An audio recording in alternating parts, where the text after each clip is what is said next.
دوسری بات یہ ہے، ابھی ذرا خاموش ہو جاؤ بابا کی جان، اس کے ساتھ عوام ہے، اور نہ اس کے یہ حرکات و سکنات جو ملک میں اس کی وجہ سے روا رکھے گئے ہیں، کبھی اس سے خدا راضی ہوگا نہ کبھی خلق خدا راضی ہوگی۔ یہ جو جبر ظلم اس آدمی کے لیے ہوا ہے، یہ اس جہان میں بھی گنہگار ہے، اس جہان میں بھی انہوں نے ایک ایک فعل کی جو ہے وہ وضاحت دینی ہے اور سزا بھگتنی ہے، اور انشاءاللہ اس جہان میں بھی جب تک پاکستانی اس دور کو یاد رکھیں گے تو نواز شریف جو ہے وہ یاد رکھا جائے گا کہ صرف اس ایک شخص کو امپوز کرنے کے لیے 20 ماہ جو ہے پاکستان میں چنگیزیت، جبر اور ظلم کا وہ بازار گرم کیا گیا کہ شیطانیت جو ہے وہ بھی شاید شرما گئی ہو۔ پاکستان تحریک انصاف کے سینکڑوں کی حساب سے ملک بھر میں as a matter of policy election commission کے مقرر کردہ ریٹرننگ آفیسر نے کاغذات نامزدگی جو ہیں وہ مسترد کیے ہیں، اور کوئی ایک بھی کاغذات نامزدگی جو ہیں وہ کسی آئینی قانونی جواز کی بنیاد پہ ریجیکٹ نہیں ہوئے ہیں۔ مذاق خیز الزامات ہیں، فلاں پہ پرچہ ہوا ہے، پرچے ہونے پہ آج تک کب کس کے کاغذات نامزدگی مسترد ہوئے ہیں، اور پرچے تو پورے پاکستان تحریک انصاف پہ ہیں، تو لہٰذا پھر میرے خلاف کاغذات نامزدگی مسترد کرتے ہوئے ریٹرننگ افسر کو پشاور میں میرے 6 ہم ناموں کے بجلی کے بل تمائے گئے کہ جی یہ بجلی کے بل جو ہیں ادا نہیں کیے گئے ہیں، اور ریٹرننگ افسر بھی تیار تھا کہ بس آپ صرف میرے دفتر تک پہنچا دیں۔ تو اس حوالے سے ہم اپیلیں دائر کر رہے ہیں، اور کل لاسٹ ڈیٹ ہے۔ پاکستان تحریک انصاف کے بہت سارے مسترد شدہ جو امیدواران ہیں انہوں نے رجوع کیا ہے۔ دوسری طرف آپ دیکھ رہے ہیں ملک میں ہر جگہ سے کوئی بھی اچھی خبر نہیں آ رہی ہے، پکڑ دکڑ، اغوا، اور الیکشن کمیشن کی طرف سے شیڈول آنے کے باوجود اور سپریم کورٹ کے کنٹمپٹ کے میٹر میں آرڈرز کے باوجود بھی کسی کے سر پہ جوں تک نہیں رینگی ہے۔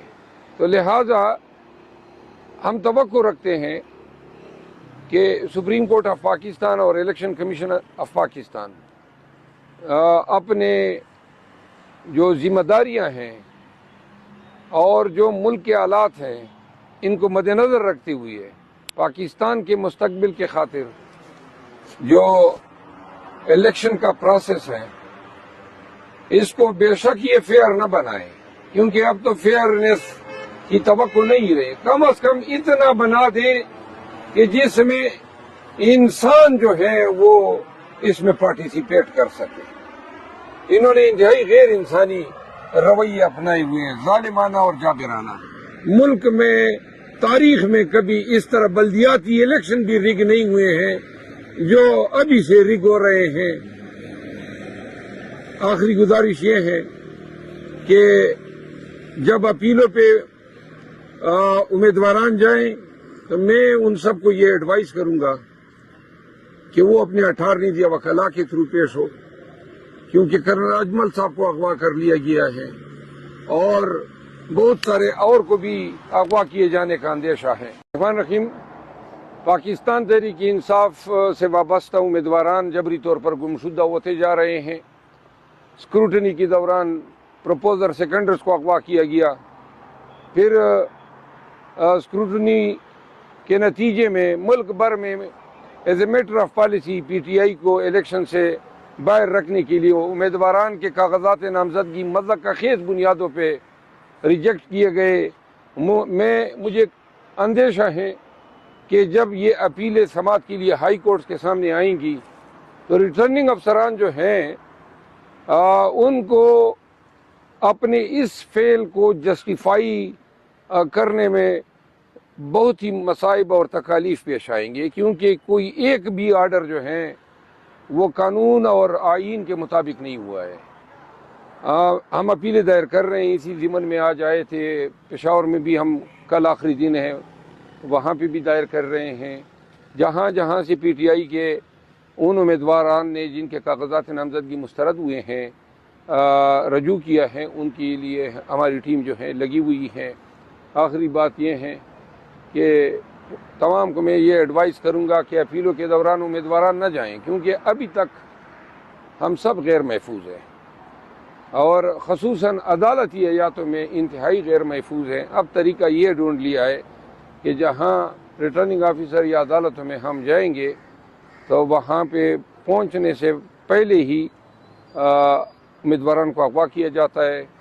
ٹیکسلا سے ہمارے کرنل اجمل صاحب کو اٹھایا گیا ہے، اور واقعات جو ہیں وہ نہ تھمنے والے ہیں. جی، آپ کے اپنے بھی کاغذات مسترد ہوئے ہیں، تو اس کو کیسے دیکھ رہے ہیں؟ آپ دبئی سے واپس آئے ہیں، منظر پر کہا جا رہا ہے جب سے آپ گرفتار ہو کے واپس آئے ہیں تب سے آپ منظر سے غائب ہیں، پیچھے ہیں، اس سے کیا کہیں؟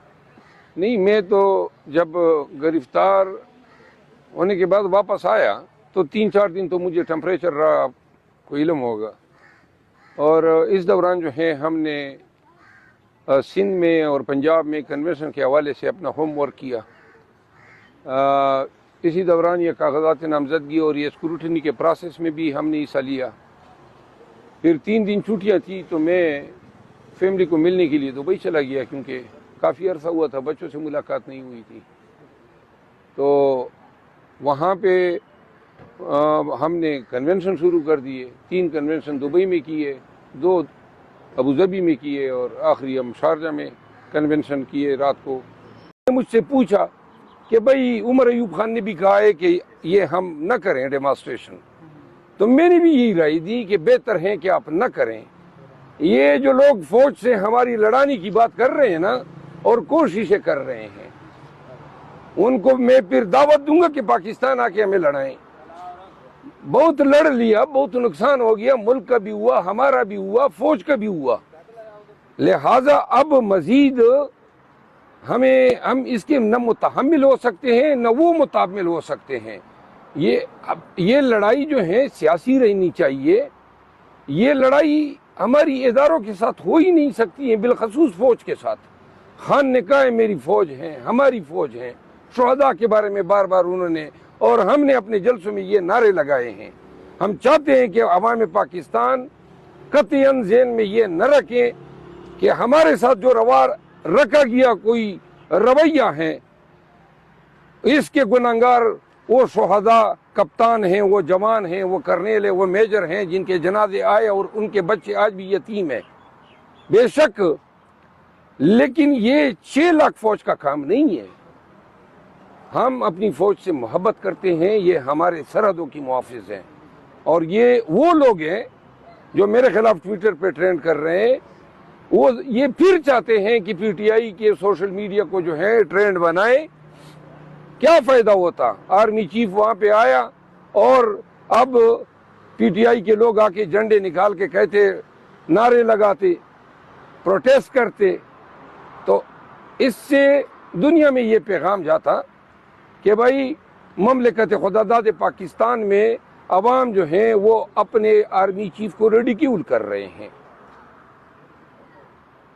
ہمارے گلے ہیں، ہم وکٹم ہیں، ہمارے ساتھ ظلم ہو رہا ہے. ہم بار بار جو ہیں سب کو استدعا کر چکے ہیں کہ بھائی آپ کے فرائض ہیں، آپ کی ذمہ داریاں ہیں.